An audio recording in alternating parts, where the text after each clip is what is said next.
Welcome back, pod people. My guests today are Andrew Vogel and Suzann Toni Petrongolo, who are respectively the writer, director, and one of the stars of Herman, a psychological thriller that is one of my favorite types of micro-budget films, or low budget, or however you prefer to refer to it, where you can really tell that all the people involved knew exactly what resources they had available to them and built a script and picked a cast that would work within that, didn't try to stretch beyond their means, and also didn't limit themselves to anything. It's not just like talking heads. And I'm really happy with the amount of like polish that you guys managed to get on the visuals and the performances while being in almost entirely one location for the film. So thank you for coming on the show. Yeah, thanks so much for having us. And Suzann's actually a producer as well. Oh, well, excuse me. No worries. Just mentioning So that. So tell me a bit about the writing process for this.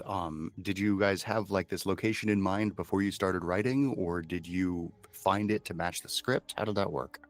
Yeah, we definitely found it to match the script. But we were, trying to write something. My brother and I, we tend to brainstorm together new ideas, and we were trying to find something that could be done in this production style we were attempting, which was a very contained, multi-camera, pre-lighting, rehearsal type style in order to shoot quickly. So that was part of it. But yeah, the script came about, just getting into the inspiration for it as well. It was also just kind of that general idea of, that fine line between the insanity and the kind of that opening quote that by James Campbell, that line between madness and mysticism is kind of what inspired the whole thing, and we built a script around it. Awesome. Yeah, so multi-camera, that's an unusual setup for a feature film like this. Tell me a bit about how that came about and how you used that.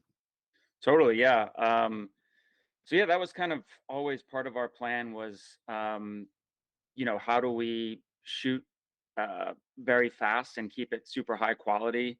And part of the method that we came up with for this particular project was we had three cameras. Um, we often used two, but we had three and sometimes used all three, or one would splinter off and go upstairs to start prepping for the next, that kind of thing. But it was all Yeah, about efficiency, maximizing. We shot very fast. So we shot an entire feature in 5.5 days, which is obnoxiously fast for that is quite quick. yeah, yeah. But that was always the plan. Like the plan was to really plan it out, prep well, and so we did rehearsals, and then we got to the cabin a few days ahead of time. We pre-lit. So the idea was we don't have to move lighting too much, and we can kind of just shoot. And the actors would be prepared. I'd say it sort of worked. You know what I mean? In terms of, I mean, we did it, we pulled it off. So in that sense, it definitely worked. But yeah, we still had to move lights around. We, still had to prepare, on the day and things as well. So it wasn't, like we could just start rolling and keep rolling. But yeah, the prep definitely helped. And yeah, we were trying to light such that we could, shoot two angles or even three angles at once. But like I said, three was a challenge. Two worked out most of the time. Yeah, yeah, the lighting and the color grading in this is when I said that the movie looks really polished, that's a large part of what I was referring to. The lighting and everything is really professional and well done, and I was really pulled in by that. I like that a lot. The atmosphere that you created in this really isolated and confined environment really made it feel like I was stuck in there with the characters, which I really enjoyed. Oh, thanks. Yeah. A lot of that is Jess, our cinematographer, who was our cinematographer on The Dirty South that Suzann and I produced as well, and won an award for that one. And he came in and was just willing to. He understood the assignment and the challenge that we were, doing with this one, and was willing to take it on. And prepared well, and yeah, and he helped create that mood. But finishing in general, we feel is so huge for independent film, especially, and often gets overlooked. The professional color, professional sound mix, and just professional everything on the back end. Sometimes gets overlooked, and that was a big priority for us, and Y- polishing it. Yeah, yeah. So you used the word professional several times there. Is that because you hired somebody outside of your sort of core crew there to do that aspect for you, or? Definitely, definitely. So I edited it, but we had a, a professional colorist. We had professional, you know, Peter Trepke did our sound design, and his team did the sound design, the Foley, the mix, everything, and they were absolutely incredible. They brought the sound to another level. Like it made everything feel professional. It really did, and just made the sound sort of its own character in the story, and so that was really important. So yeah, that was its own separate, and color was its own separate, and then VFX, of course, I did not do that. um, so we had an amazing team, that came in and really knocked the VFX out the park, and really did us a huge favor. I mean, we paid them as well, but not their full rate. Nice. Yeah, it's good to be able to pay people at all, and it's always nice when you don't have to pay Definitely. the same rate as Yeah, big we productions. wouldn't have been able to Yeah, do this one otherwise with what they were bringing to the table. It was, yeah. yeah. But it was Yeah. really important to us to make sure everybody got paid and that this was a job for everybody. It wasn't a favor, people volunteering or anything like that. We definitely didn't want it to become that. Even though we kept it very small in terms of budget and production. Really, our team was very small, but for all intents and purposes, it was a normal set, you know. Nice. Yeah, so Suzanne, you play Sister Mary, and I always wonder when there's a film that has like such a strong religious, tone and content in it, how much of that is similar at all to the actual, like, lives and beliefs and such of the filmmakers and the actors, and how much of it is just, this is a job and you're playing a character? Mhm. Yeah, well, I grew up going to Catholic school my entire life, so I had a lot of frame of reference for Sister Mary. And then in preparing her, I was watching a lot of modern nuns, videos of them and how they talked and acted. But I was definitely drawing on my, middle school, high school days, even college. And so it came quite naturally to me, I would say. And I really enjoyed kind of like putting together the small details of her costume, just kind of remembering the women that taught me growing up. So little things like that, kind of never thought that they would come in handy for a film, and they did. Um, but yeah, I mean, I obviously she's a newer nun, so she's very earnest, especially with Herman, and kind of wanting to put her stamp on his story, feeling very purposeful in his space. And I would say that it's quite realistic. I mean, convents, they kind of look like that. They sort of just look like houses or big houses. And this one in particular is very remote, obviously. So it's definitely not out of the realm of possibility that this could happen in real life. A convent is across the street from, a man living by himself. So we wanted to create that feeling authentically within this, remote mountainscape. So yeah, bringing her to life, wanted to do it very authentically, even though it's a surreal story at the end of the day. Yeah.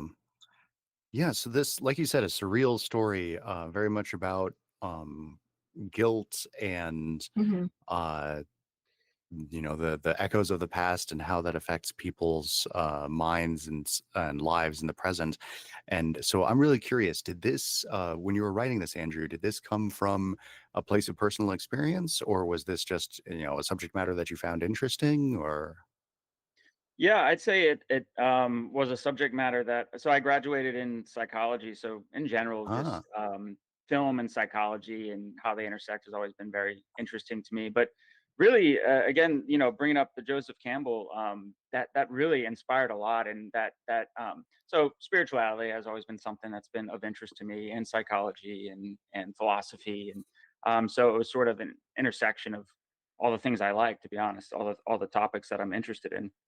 But yeah, so that line between mysticism and it's sort of in a way it's an old man's search for God who never had it in his past, and his although his ex-wife will say, um she was a believer, and in a way I think he's sort of trying to recapture that throughout the film by in this search um for spirituality. I don't think that's the on the surface of the film as much as some other things, but I think that is a layer that is underneath it all, and that's how I look at it a lot, and that's really interesting to me. But there is, I'm trying to remember the exact quote. It's fleeting for me right now, but just that there's a fine line between mysticism and madness, and the waters that we swim we swim in the same we drown in the same waters. Uh, wait, I got it. The mystic swims in the same waters which the madman drowns in, something like that. It's something along those lines. Um, but basically, there is a fine line there, and when people are on this journey of you and he's taken a vow of solitude, he's in isolation, and there's an element of going crazy, on top of his personal guilt and everything. So I think all that sort of feeds into itself. Yeah, If yeah. that makes any sense at all. I think it does. Yeah. Um, didn't quite answer my question as to how much of this was coming from your own life or experiences, but I think you were sort of saying it's just something you're interested in rather than something you're intimately connected to. Well, I'd say I'm intimately connected to the topics of it, more Okay. so than ha I don't have a similar past as this man. Or like know someone who did. But yeah, okay, okay. Yeah. Um, so you said it was a 5.5 day shoot. Was that all contiguous, one block, or was it like split up and you did, like a day of pickup shoots or something like that? Yeah, so we shot the cabin first, and then we had a break, and then we shot the flashbacks and the studio, where the VFX world was. Nice. So it sounded like you really tightly planned out the shoot and everything. I'm curious if there's anything that you, now knowing how everything went, if there's anything that you would have done differently if you had known at the start of the shoot what you know now. I don't Well, know. learn to trust for Suzanne sure. was making an expression that made me think you had something in mind there. Yeah. Just from my standpoint, as this was my directorial debut for a feature, and so just it was all learning. It was all a learning experience. So there's lots of tons of little things creatively that learning all the time. But production wise, um, yeah, I don't know. It was. I mean, it was. It. I think more planning is always better. Like we could have planned even more than we did, I think, and now I'm not sure though, to be honest. We were Honest, shooting so fast that it's hard to say what specifically we could have changed in terms of production, other than yeah, have more time. Like yeah, more time would have made it easier. Um, um, always. Yeah. I don't know if yeah, we would have really changed anything going. I mean, yeah, I don't think we would, honestly, because what we were trying to do with this film is what we did. So if we had the same goals, I feel like we would have done it the same way. I would say that we maybe underestimated the VFX elements when we got into post, because it's a lot. It's a big part of the film, and I think that we were like, which you do all the time in any movie. You're like, okay, well, we'll worry about that when we get there. And then we got there, we were like, okay, wow, but we're excited that it all came together exactly how we wanted it to. But I don't know if more Right. planning for that in particular would have changed anything. I think we would have just accepted it and done it as we did. So It would have been script changes really, and realizing the yeah, hill we were about to climb, which maybe we didn't yeah, quite realize. right, right. But I'm glad we stuck with the script as it is, Yeah. and we went through the journey. Yeah. Nice. So it sounds like there was a pretty small core cast and crew, but then a variety of other departments that you sort of outsourced aspects to when you needed someone with a specific expertise. Um, so since you're the writer director, Andrew, and Suzanne, you were one of the producers, can you talk a bit about like what it was like putting together the cast and crew and finding the people that you would work with for the visual effects and the color grading and things like that? Yeah, Sure. totally. I mean, on set, like we said, our crew was pretty small, but we wanted it to be a full crew. So we didn't want to skimp on any departments or anything. We wanted everything to exist, just at a smaller scale. But we were really lucky to be able to work with very highly professional people out of Los Angeles, that were willing to do something like this. And we kind of had a talk with everybody up front and said, like, this is what we're doing. Are you okay with that? And we were excited that everybody was.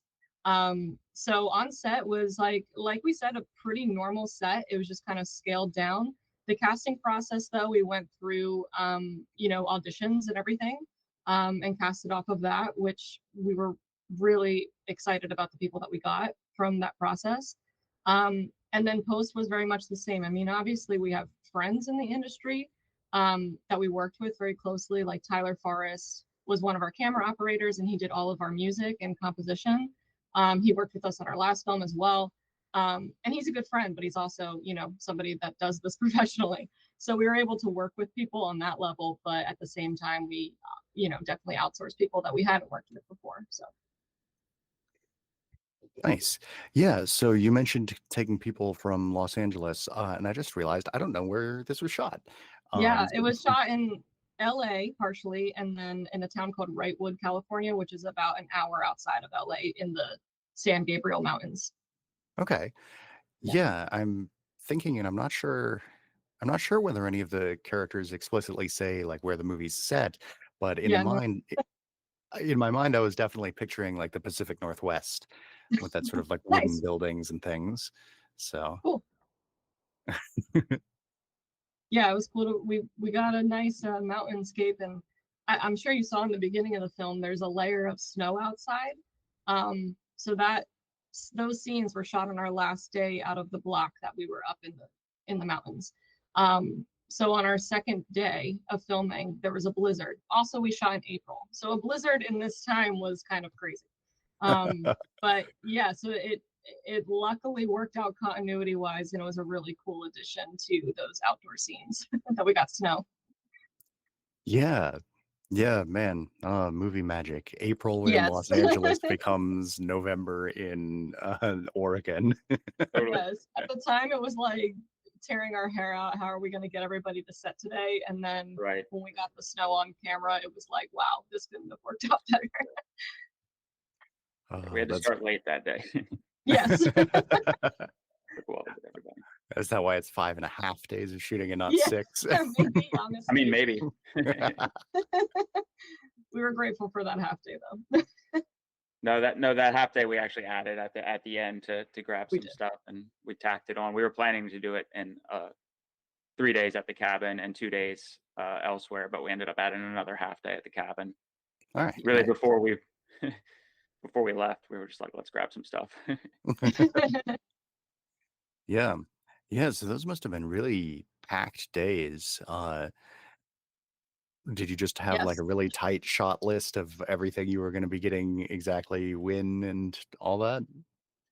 Exactly. Yeah, we had an AD, Helia, one of our colleagues and partners as well. But yeah, we we were trying to shoot like 18 pages a day, and we just had a set shot list, and we just we were pretty strict about one or two takes and moved on, and so we had to move fast, and it was tricky for sure. Didn't have a ton of time to review and double check, so it was sort of, but if we felt good about it. We moved on as fast as possible, and just kept on going. Nice. So I'm guessing it's like a um 80-page script-ish, something like that, or Yeah, I think it was like 85. Yeah, Yeah, nice. about 83. yeah. So Yeah. Excellent. Yeah, for anyone listening who happens to not know this already, in general, one page of a script about works out to 1 minute of final film. Yeah. Where it was pretty spot on for this one. yeah, Nice. So it sounds like you guys really put a lot of effort into tightly managing the schedule and making sure that you were able to get what you needed with the amount of time and amount of money that you had available to you, to the point where you said you really wouldn't have changed anything, if you had the opportunity to travel back in time and tweak things like that. I'm curious, since you were working with such a low budget, and like you said, you were sort of calling in favors to get discounts on professional services and things like that. What would you have done differently if you had had a noticeably higher budget? A lot more time for sure. I yeah, mean, it was really challenging for me. I acted in it as well. I wasn't the lead or anything, but it was really challenging on those days where I also acted. Um, so if I was to do that again, more time would help a lot to be able to like I basically couldn't review. I didn't have my own monitor to run around with, so I had no time to like review a lot of those scenes before we had to move on.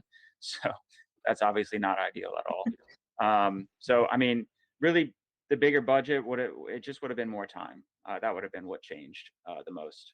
It would have just been, oh, now we have 15 days. yeah, It could still be a fast shoot, but somewhat normal for an indie small film.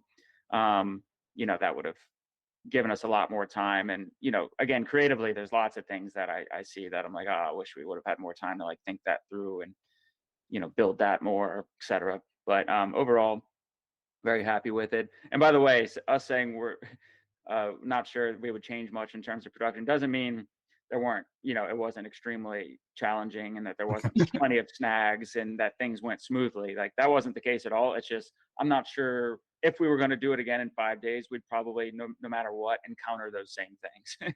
yeah, you know, um, so but Yeah, that yeah, absolutely makes sense. yeah, it's unavoidable.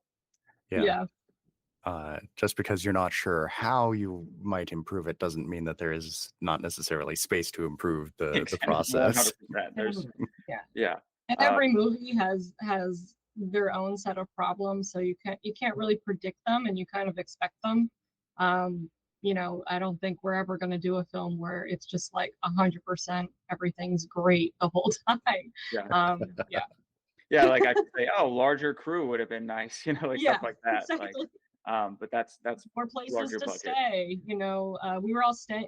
Most of us were staying in the cabin that we shot in, which in some ways was very convenient. In other ways, you have equipment everywhere. You're like stepping over things in the middle of the night. You don't want to misplace like anything. And yeah, I think there would have been maybe a higher level of that, like accommodations, for example, things that larger budgets have the luxury of affording. And like Andrew said, definitely more days where we could really sit with some of this, especially like action sequences and lots of choreography where all the cast is on set. Um, yeah, And that would have been have a script nice. supervisor, we didn't have one. Yeah, we didn't have a That would've script been soup. very nice. Oh, That would have been lovely. did that lead to some sort of issue or? It was, I mean, it just becomes your job then. And it becomes everybody's job. Whatever's not there, everybody kind of has to keep an eye on. And script soup on this continuity was in the edit. It's like, did we get that? Maybe we should go through this again. Which way was like I looking when we did this scene? Things that you Yeah. have a person to answer all those questions for. Typically, we didn't have. So There was a lot of in the edit, there was a lot of, this is the only option, in some yeah, cases. So, I think just having a larger crew and more time would have opened that door up a lot wider. yeah. Yeah. Is there anything where you felt your, the possible options available to you were constrained by either the time or the budget, and you then felt like that constraint really prompted you to be creative and come up with like possibly a better answer than you could have if you had been able to just throw money at the problem. I would say that was the entire film in one sense. Like that was it was all problem solving, not having enough money and time. Like that was. But I will say that was the plan going into it. So we were all sort of prepared for that. Um, but yeah, I think a lot of it, a lot of the creativity that did come from it was a result of those constrictions.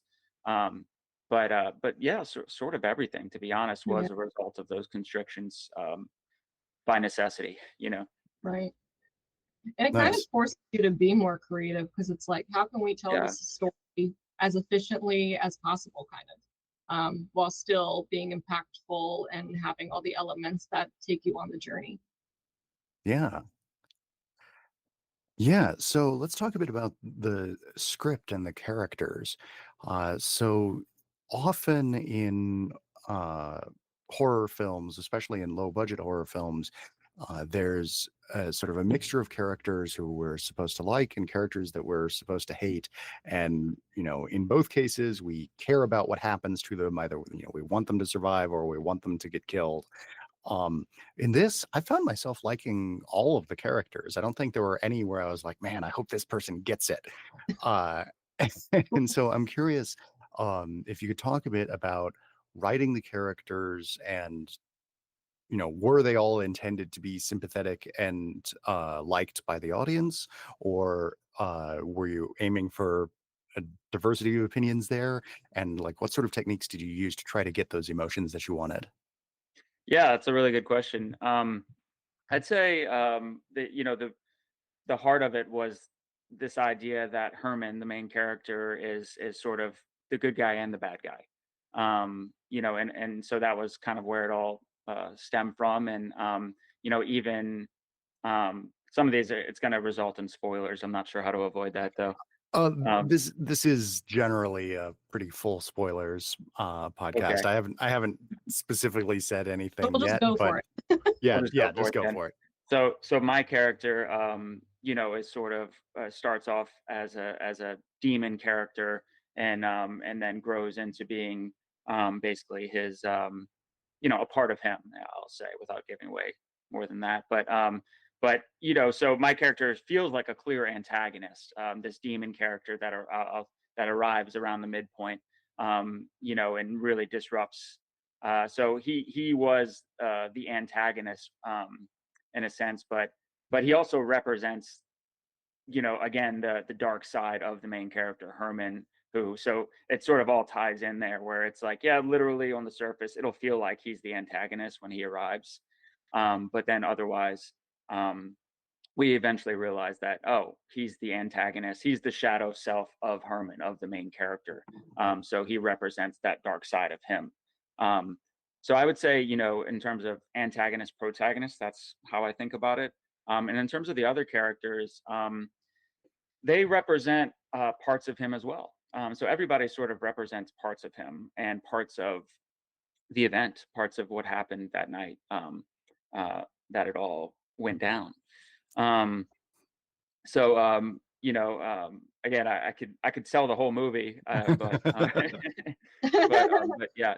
So Sister Mary, represents his wife, and she's his wife was religious, and she's literally a nun, and represents that sweet, innocent part of him. But as the night goes, as he starts getting crazier, the characters start, becoming more aggressive, becoming more like the event that he's so guilty over, and sort of growing in antagonistic nature in that way by suffocating him and making him face his inner demons. Does that make sense?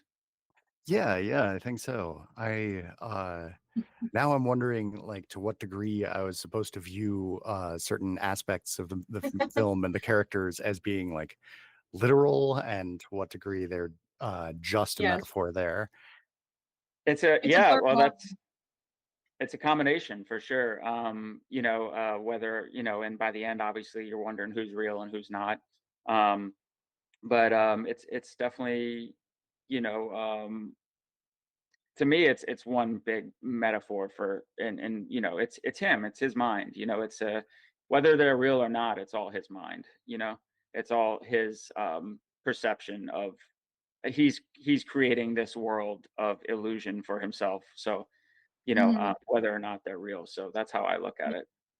I would say, like, and this is a little bit spoilery, but in the beginning, when he sees Sister Mary across at the convent at that distance, she's a real person. She's actually there. It's a real convent, and she kind of provides like the anchor that brings all of this madness to build on. Yeah, So she comes over and everything, and but she's based on this real person that he just saw that morning. And so everybody else that kind of comes into play is, like Andrew said, based on the event, but also somehow related to where he's at in reality as well. So yeah. yeah, that's exactly right. Yeah, she grounds the reality, and one thing I feel sure about is that he really is there. He really is, at this place living isolated. There is a convent there. There is a woman named Sister Mary. And but as far as the other characters, that's a little bit more up in the air. Right. Right. But those are the grounding elements for sure. She's a real person that really does remind him of his wife. Um, and and yeah, and so but he has taken this vow of solitude. He has been living there for an undisclosed amount of time, and he has been suffering with guilt and with some psychosis. So who's to say what else is real? Yeah. Um, yeah. So you described this as a psychological thriller, which is one of those terms that I rarely really like know what to expect when someone describes their movie that way, because Sure. this is definitely leaning more on the psychological aspect of it, where it's very much about this guy's mind. But a lot of the time people use psychological thriller to mean like crime procedural or a Mm, slasher True. movie but with no like visible stabbings. I know. Yeah, no, I know. That's exactly right. We sometimes struggle with movies, just like what genre is this, and is it horror? Is it? But yeah, obviously, like you said, there's no denying the psychological aspect of this. That's for sure. yeah. Yeah. So this is your first directorial feature. So was this like a story that you'd been thinking about for a long time that you really wanted to get out there, or was this something where you thought like, uh, I need to write a script that will be really contained and local, and I can make that as my first thing, and then later I'll make bigger scripts? Or tell me a bit about your journey there. Yeah, I'd say a combination of all that, honestly.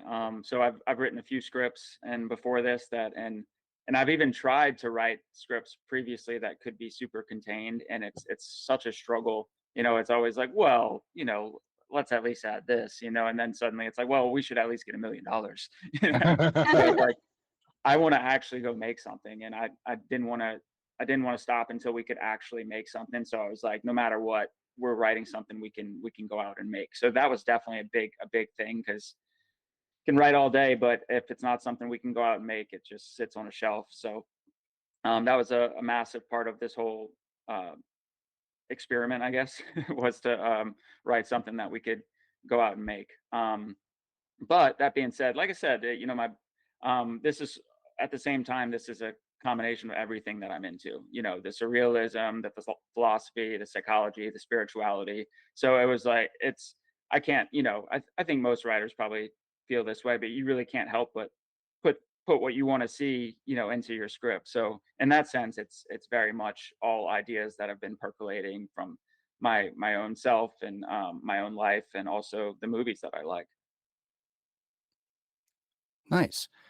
So yeah, as both the writer and the director, I'm curious, how much do you stick exactly to the script as written? How much do you allow for like actors to tweak things on the day of the shoot? Uh, I'd love to explore that more in a film that we have more time with, to of figure out course. what I would choose. But for this purpose, it was very much like, let's just see if we can remember the lines and get them out, which was sometimes a challenge. But so we mainly stuck to the script on this in this Right. particular case. But Yeah.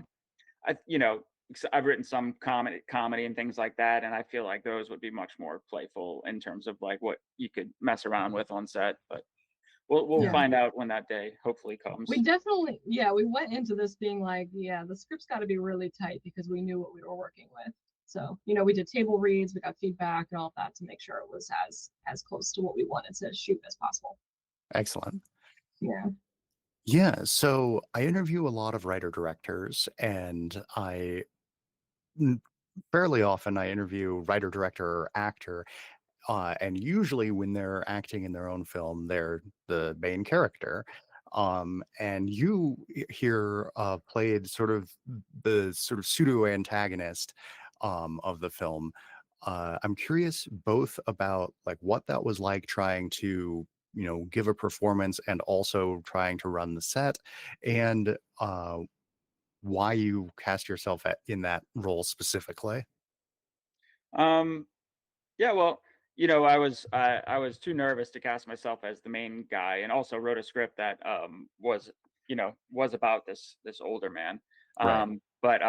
Yeah, I liked the role of I call him Max, even though his name's never really said. But I always wrote that role thinking I would play it, and um, it was it was very difficult on the days that I had to act and direct, particularly because of the time crunch and just not being able to review takes. And I feel like, those are the scenes that I feel like they came out fine, but they were the sloppiest at the same time. They were the Hmm. sloppiest in terms of like, I don't even know what we just shot.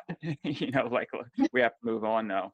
I just I'm freezing cold, dripping in water from like popping out of the mud in the rain, and and then I'm trying to like review the footage of, it was the sloppiest in terms of in my mind. Other people might not have even felt that way, to be honest, but that was how it felt for me. But that being said, it was like some of those takes. It was like this is the only option, and then we did the best we could with it, and ultimately we're happy with it. But it was a challenge. I would be nervous to do that again with the same time schedule. Yeah, yeah. So you mentioned earlier that you had two, maybe three cameras going at a time. Um, each, I'm guessing, with their own dedicated camera operator, or Hmm. Yep. So for the most part, it was the DP on one camera and a camera operator on another, and then a first AC was pulling focus for the A cam, and then the B cam operator, who was Tyler, our composer and close friend, was pulling his own focus. And then for the C cam, first of all, I'll be honest, we ended up using that not as frequently as we would have liked. It was just such a challenge to try and light for a third angle, and we Hmm. just needed to keep moving. But when we did use it, oftentimes it would be, um, someone would splinter off, and maybe the second AC, who was also the DIT, would run up and set it up, or But it was a challenge to operate. The idea was the first AC could also run a B cam, pull their own focus. Then we have but it just was never, we needed someone pulling focus for the A cam, and we would have needed a bigger team to effectively have all three rolling at the same time throughout. Yeah, yeah. I never would have guessed that this was shot with a multicam setup like this before you told me. The Awesome. the way that the lighting was done, yeah, I definitely thought that this was single cam, dedicated lighting for the camera.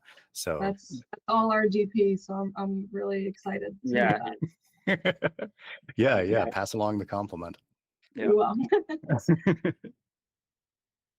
So, we're recording this interview in November, and it'll probably go live in December, which is when Herman comes out.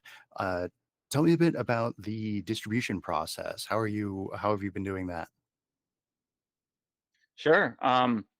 Yeah, and Suzanne, feel free to jump in. But yeah, we landed with a company called S&R, Skatena and Rosner, for our domestic distribution, and then for the rest of the world, we have a company called Euro Obscura, representing us for the rest of the world, and at AFM in a couple weeks, or a couple weeks ago by the time this releases.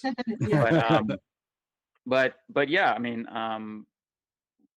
for all our films, our plan is always to get distribution, and and that's been part of this model that we're trying to develop since the beginning, was making sure we discussed with distribution beforehand, and which we did. We were talking to companies, trying to get estimates, trying to figure out what's going to work for worldwide sales, and just trying to reverse engineer the plan as much as possible.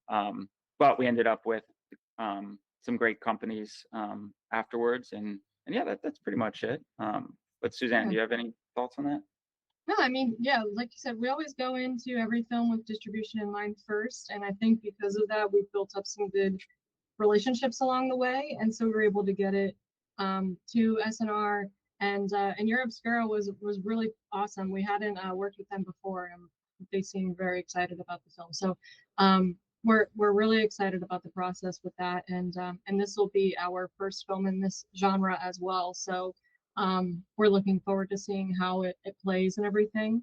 But yeah, overall, pretty simple. You know, we finished it first, and then we started going out to distro and foreign, um, and and went from there.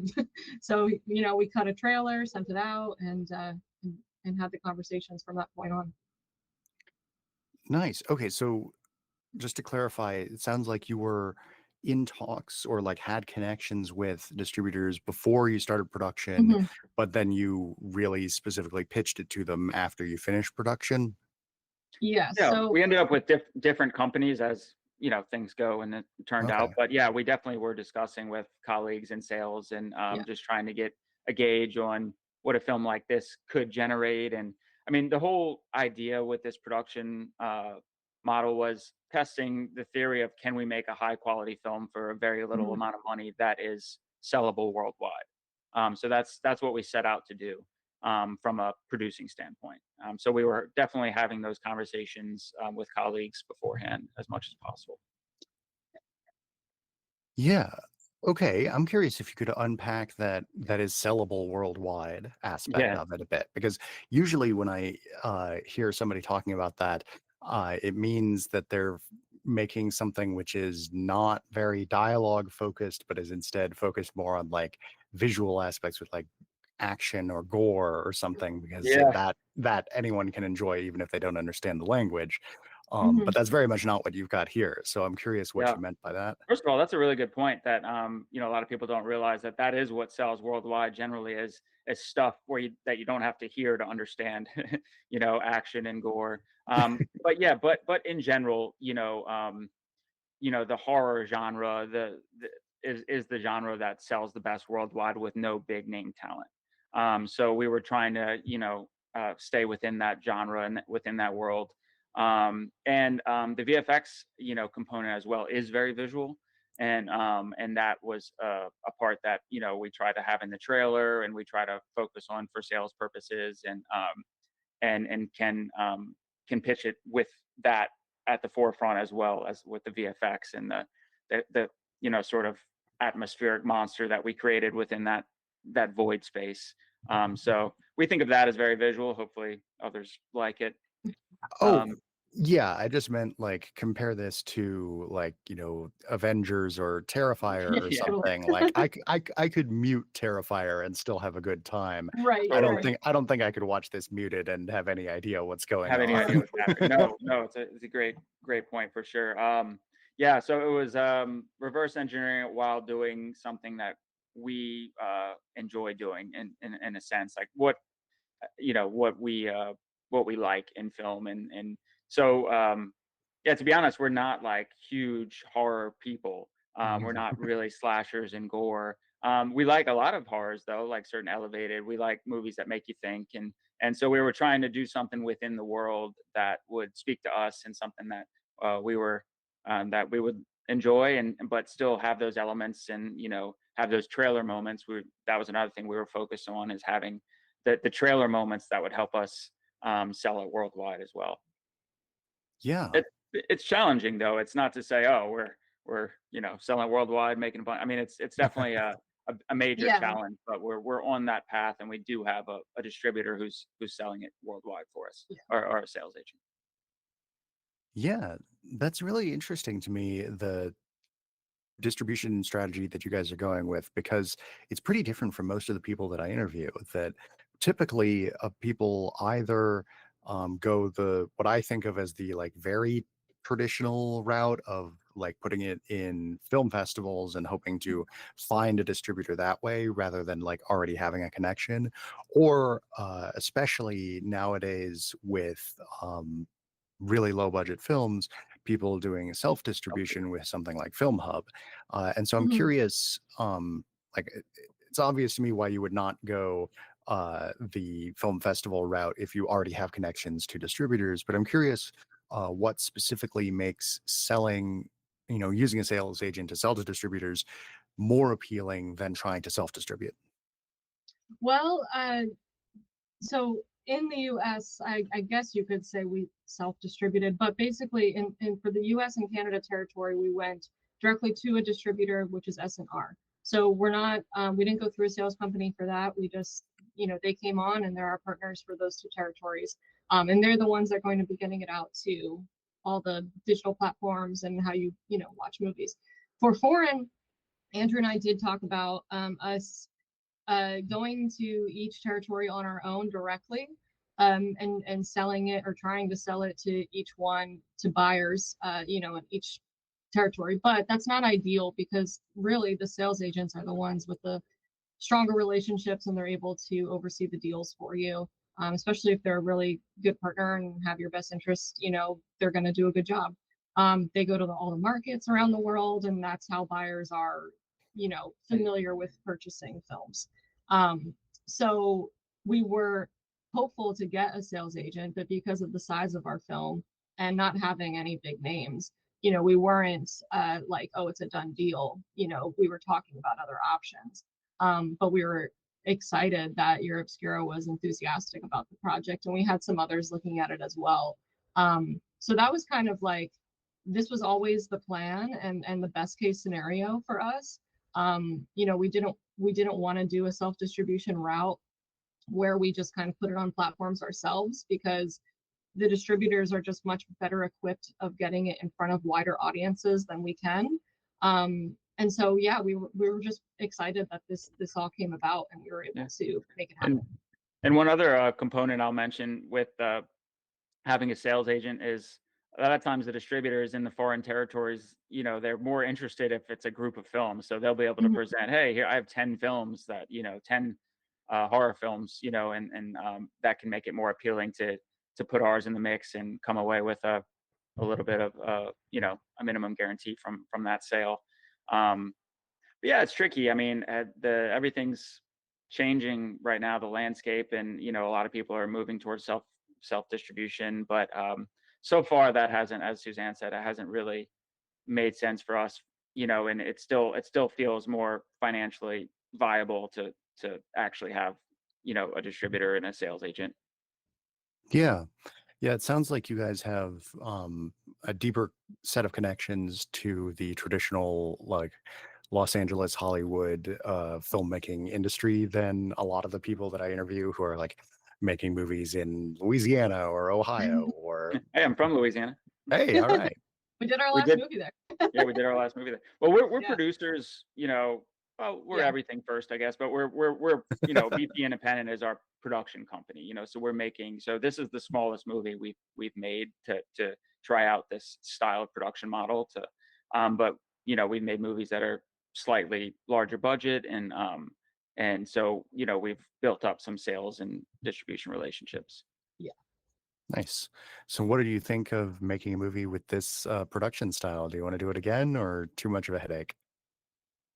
Yeah, so we're putting together a slate of films that could be done in this in a similar style, um, that can all potentially be films that are low risk, high reward is the hope Yeah. for investors. and using this one as the proof of the model. Hopefully, once we get some sales coming in. So yeah, we're hoping to do it again. Maybe not quite as fast, maybe not quite as low budget, but yeah, we're hoping to do. But I mean, Yeah. honestly, personally, I mean, and I'm not sure everyone on set felt this way, but I love that style of really hands-on guerrilla filmmaking madness. Like it's kind of fun. Like I was holding a rain bar at one point, making it rain. And so, I mean, honestly, I love that stuff. So Andrew loved that rain bar. I'll just say I that. did. I bring it up a lot. We were like, So okay, so it's raining this entire movie, and we all know our budget, and we had rain bars going a lot, and Andrew's very excited about it. yeah, it's so cheap to get rain on set. It can be, Yeah, and it's like one of the coolest effects. Um, he just so loves it. I He was really loves it. excited about it. But yeah, no, I'm definitely not scared to do this again. But yeah, maybe again slightly scaled up, a little bit more crew, a little bit higher budget, a few more days, that kind of thing. Yeah. Nice. So I'm curious, where do you see the future of independent film going as people who are, sounds like sort of enmeshed in both worlds, independent and mainstream film production?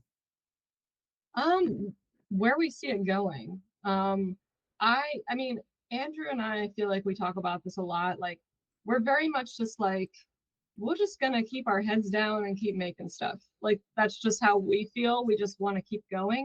And obviously, we need to be aware of the landscape of film and where it goes and how people consume it. But that's not gonna deter us from continuing to make things or really change what we like to make. So from our perspective, I feel like we're just trying to make good stories as best we can, and do our best to getting them out into the world, depending on the situation at hand. Yeah, and to add to that, part of the reason we, are developing this style of production model is to say like, hey, like it's so hard to make money on independent films. It's so hard to get your money back to investors. It's such a crapshoot. Why would they invest? So we're trying to come up with a style of independent filmmaking that allows us to do fun, creative, bold stories and work in new directors and new writers. And we're trying to find something that's financially sustainable within that. So that's what we're working on with this model. And like, hey, what is new that's beneficial? Well, technology is better than ever. You can make high quality films cheaper than ever. So that's all kind of tied into what we're trying to do now. Yeah, a pattern that I've really noticed from reading the autobiographies of a lot of filmmakers who worked in different decades and talking with a bunch of people who are making films now is that it very much is easier than ever to make a film, but it used to be the case that if you made a film, it would then be pretty easy to get it in front of people and make a profit. And nowadays, that is much more difficult. Exactly. Nailed it. It's almost the opposite now. Yeah. Yeah.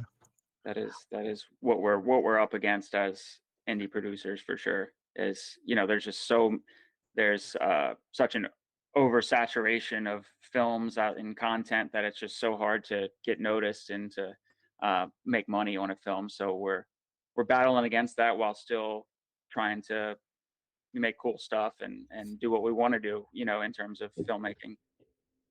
Yeah. So this interview will be coming out at just about the same time as Herman will be available to stream. Where can people watch it? Yeah, good question. So we're still sort of, I'd imagine by this time it'll be available to rent or buy through Amazon Prime. Okay. So I would say, yeah, pop it in the search bar and see where it comes up. But yeah, I think rent or buy on Amazon Prime would be. Yeah, Amazon Prime, Apple TV, probably. Yeah, for rental. And yes, please watch it. And also pre-buys really help indie films. So about a week before it is commercially out, you can save it, and please do, because that helps us a lot. Oh. Check it out. Watch it through the end, because you won't understand the beginning otherwise. Yeah, that's interesting, bringing up the pre-buys. I think you're the first person I've interviewed who's actually mentioned that. Like, it like informs algorithms and things like that, and when it goes to streaming eventually, it helps a lot to make sure that that actually happens. So it just kind of, you know, places your film in a better situation. So yes, please pre-buy and save it. Yeah, and I will include the links to those things in the description of this episode. Thank you. And aside from finding it to rent or purchase, do you have social media or a website or anything like that that you would like to direct listeners to? Sure. Yes, you can follow us at VP Independent on Instagram at VP Indie. You'll see all of our updates and everything there. And then Andrew and I have our own personal social medias that you can follow us on as well. You could just search our names, I believe, and we'll pop right up. Awesome. Well, thank you for coming on and talking with me. Thank you. Yeah, This is thanks so great. much, Thomas. Thanks for having us. Really appreciate it.